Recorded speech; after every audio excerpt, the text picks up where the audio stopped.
সকলোকে শুভৰাত্ৰি জনালো। আজি মই ভিডিঅ' দিবলৈ সময় পোৱা নাছিলোঁ, ভাবিলোঁ এতিয়া আপোনালোকক এটা ভিডিঅ' দিওঁ। ভিডিঅ'টো কি দিম মানে, আগতে আমি সৰুতে এই বস্তুটো বিচাৰি বিচাৰি আনিছিলোঁ। চাওক, এবাৰ চিনি পাইছেনে বাৰু? এইটো পদুম ফুলৰ চকা। পদুম ফুল পৰা ইয়াতে ফুলি পেলাই নাইকিয়া হৈ লাষ্টত এইটো চকা হৈ যায়। এই চকাটোত আপোনাৰ ইয়াত গুটি আছে, চাওকচোন এবাৰ।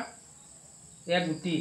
এই গুটিখিনিৰ কাৰণে আমি বিচাৰি বিচাৰি পেলাই মানে আনোগে। ইয়াৰ গুটিটো খাবলৈ বহুত মজা আছে। আচল কথা কি, এই বস্তুবিলাক প্ৰকৃতিৰ সহজতে পোৱা বস্তু। ইয়াত আচলতে কিবা এটা হ'লেও ভিটামিন এটা আছে, নথকা নহয়। আচলতে এই বস্তুবোৰ যদি সুবিধা পোৱাতে আছে, এইটোহে চাওক, এইটো খাবলৈ বহুত ধুনীয়া। এই যে পথাৰৰ চেচুটো যে, সেই চেচুটো যেনেকুৱা টেষ্ট, সেইটো তেনেকুৱা টেষ্ট। মই খাই দিম, চাব দেই। একদম বহুত ধুনীয়া খায়। এয়া মানে ওপৰে কভাৰটো গুচাই ল'লে ভিতৰত এটা বগা গুটি ওলায়, সেইটো খাব লাগে আচলতে।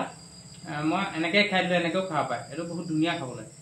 গতিকে এইটো আপোনালোকৰ ওচৰে পাজৰে যদি ক'ৰবাত আছে পোৱাতে, অন্ততঃ আনি পেলাই ঘৰত যদি সৰু ল'ৰা ছোৱালী আছে, আনি পেলাই এবাৰ খাবলৈ দিয়ক। আপুনিও খাওক, অন্ততঃ দেখাই দিয়কচোন এইটো কি বস্তু, ইয়াৰ গুটিটো খায় নে নাখায় দেখাই দিয়ক। আৰু ইয়াৰ গুটিটোতো নিশ্চয় কিবা এটা থকাটো একেবাৰে চিয়ৰ, আছেই কিবা এটা।